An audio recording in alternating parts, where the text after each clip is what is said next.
Hey everyone, it's me, Matt. Welcome back to my Florida garden. I hope you're all doing great. So it is a gloomy, overcast day here in Florida. I'm up here under my front porch filming this intro because it's kind of been off and on raining. It just drizzled a little bit, so everything's kind of wet. I don't know if you can hear the raindrops behind me. But I don't really have a project this week for this video, but I do need your help with something. I've got a really overgrown side yard. It's an area of my garden that I never really show on camera. And now that the summer's coming to an end and we're entering the cooler months, the fall and winter months, I was thinking this morning that that might be an area that would be good to tackle in the cooler weather. So I kind of wanted your input. I wanted to solicit some feedback from you all to see if you have any ideas for this space, because there's a lot of challenges with it and I'm not really too sure what I want to do. So let me turn the camera around and we'll walk through the space and I'll kind of talk through everything. All right, so spinning you around, if we walk over in this direction, this is the side yard in question, and you can see what an overgrown mess it is. So talking through the challenges, this is on the west side of my property, my yard. It gets dappled morning sun and then it is full shade the rest of the day. You can see just how thick this tree canopy is, how overgrown everything is. You can barely walk through here. There's so many vines and tree seedlings. I think these are camphor trees, which are really invasive. I try to come in here and rip out the seedlings every couple of months, but it's really hard to stay on top of it. So this space, I have about 13 feet from my house to the property line. So it's a good size area. A lot of these trees aren't actually in my yard. They're in my neighbor's yard. So I can't cut them down, but I can limb them up and cut any of the branches that hang over the fence line, which I try to do. I get up on my roof and trim stuff back about every 6 months. So yeah, that's kind of the challenges of this space. You can see, just all of these vines, they kind of grow up the house. You can really see it over here. These are also very invasive. I think they're called arrowhead philodendrons. Correct me if I'm wrong, but I think that's what they're called. But I come in here every couple of months, maybe more often during the growing season, to pull them down off the house because I really don't want anything growing on the house. You can clearly see that I haven't done that in a while. So looking around, there's kind of this pathway. I don't really walk through here often, but there's actually raccoons and possums that frequently come through here, frequent my yard, if you will. And they've kind of created this natural walkway. It's kind of hard to see on camera. It's easier to see in person from how they kind of navigate through this area. There's actually a possum nest right up here. You can't really see it. Oh yeah, you can. I'll zoom in a little. You can kind of see all the leaves and stuff. So there is a possum up there. I've seen it come down this tree in the evenings. I've seen it run up the tree at night.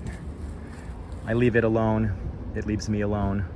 But it's, you know, it's very, very natural area over here. So my thoughts were potentially, if you've been watching my videos for a while, you know that I've got my mixed tropical border that I'm working on over in my shade garden toward the back. You can barely see my Adirondack chairs around the fire pit way off in the distance. So I thought, you know, I could come through here, clean this up, and kind of continue those types of planting. So the Hawaiian tea plant, the Hawaiian snowbush, the angel wing begonias, the impatiens, I think that would look really nice.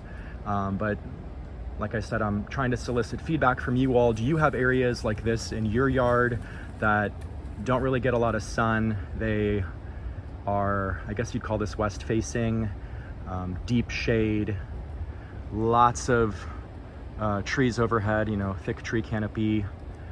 So yeah, it's just a difficult area.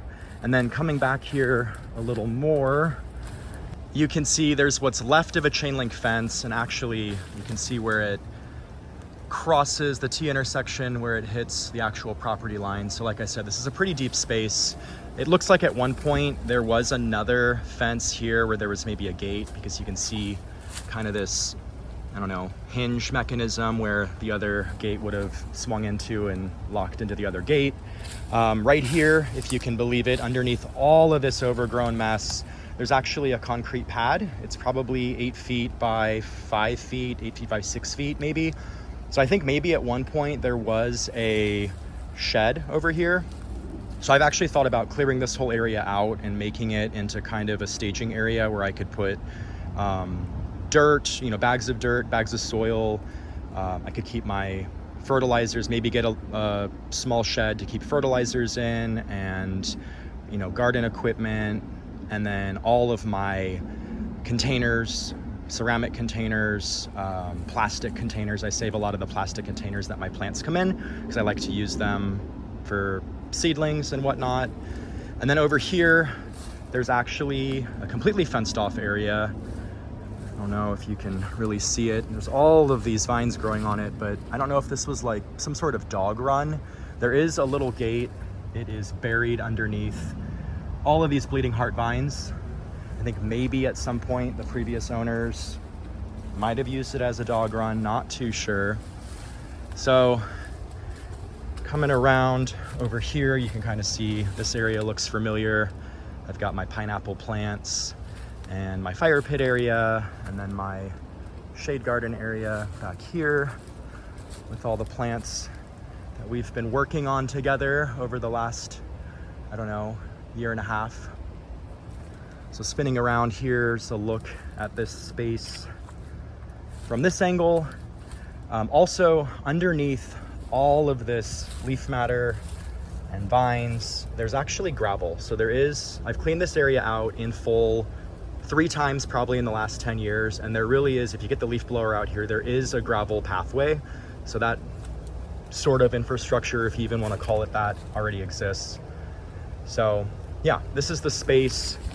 I can show you the shade garden area so you can kind of get an idea for the plantings. If you're new here, if you've seen my videos, I'm sure you're familiar with all the plants in here, but I've got the Hawaiian tea plants that I propagated. There's quite a few. They will turn into these beautiful red tropical plants. I've got some Liriope muscari. There are caladiums in here. That's these ones here with kind of the red polka dots. This is the angel wing begonia, and actually the rain is picking up right now. I don't know if you can tell, but it is starting to come down a little bit heavier, but we'll work through this. I've got this plant here is a ladyfinger palm, which I transplanted these from a friend's house. There's a handful of them, some smaller ones. This little guy is struggling, but you can see there's some other ones in here. This is the Hawaiian snowbush with the beautiful red stems, and as it matures it gets more multicolored foliage, so lots of the greens and then hues of kind of orangey red, and then some variegated white.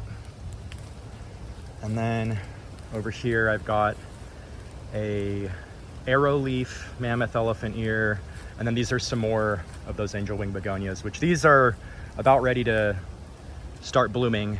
It's usually in the fall and winter. They're just covered with the most beautiful, delicate white flowers with yellow centers.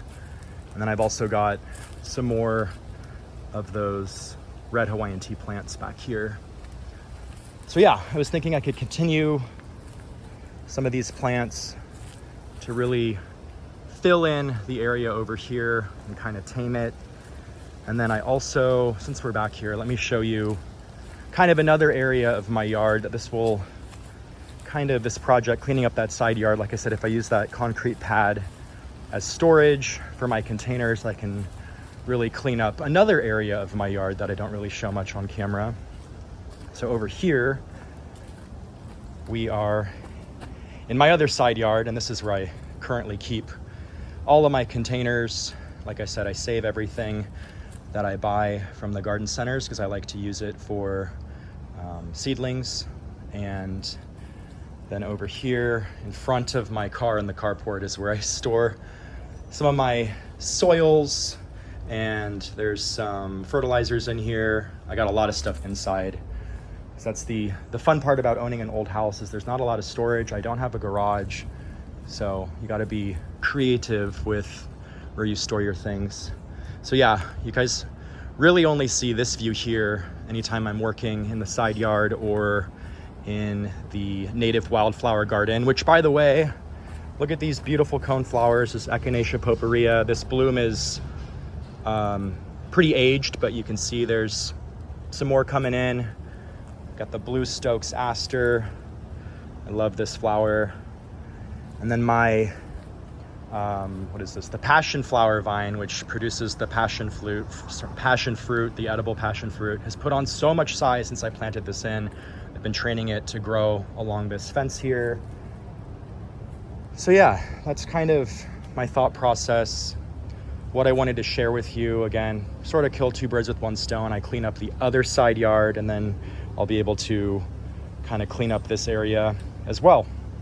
So I hope you enjoyed this video. The rain is really starting to come down, and looking down the street, it looks like one of my neighbors is about to start doing some tree work. They're unloading a wood chipper, so it's probably gonna get really noisy here. I'm all wet from the rain, but again, if you could leave any of your suggestions or comments in the comments section, I'd really appreciate it. I'm really excited to get started on that project, and I really would love to hear your feedback on what you think I should do with this space. So I hope you all have a great weekend, and I will see you all in the next video.